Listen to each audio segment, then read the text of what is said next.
Salut les amis, c'est beau hein, le lac Léman. Alors je sais, pour certains c'est le lac Léman, pour d'autres c'est le lac de Genève.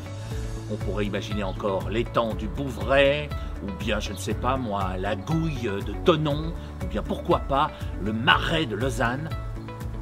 Mais quelle importance!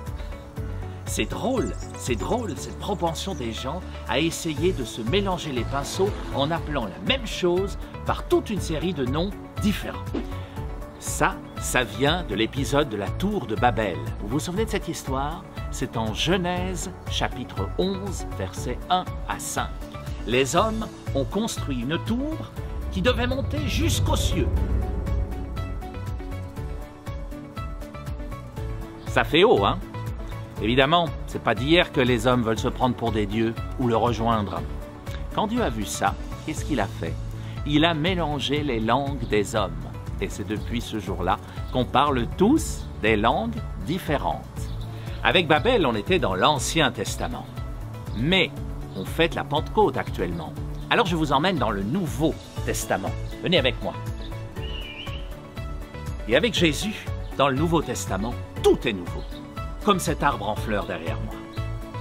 Et la Pentecôte, c'est précisément dans le Nouveau Testament, au livre des Actes des Apôtres, chapitre 2, les versets 1 à 11.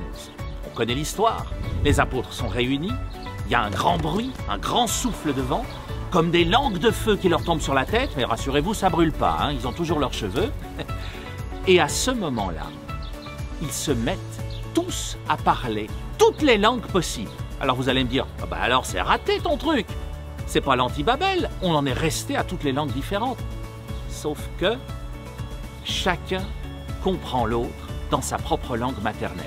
Imaginez, je parle français, mon interlocuteur parle allemand, mais il m'entend parler en allemand, alors que je parle français. C'est ça le miracle de la Pentecôte.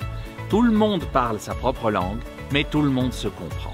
Alors chers amis, puisque c'est Pentecôte, si nous essayons tous de parler la même langue, pour une fois, peu importe que ce soit le lac Léman, le lac de Genève, ou que sais-je encore, le même langage, c'est le langage de l'amour.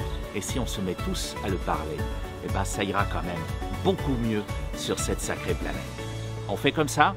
Allez, à la prochaine. Ciao!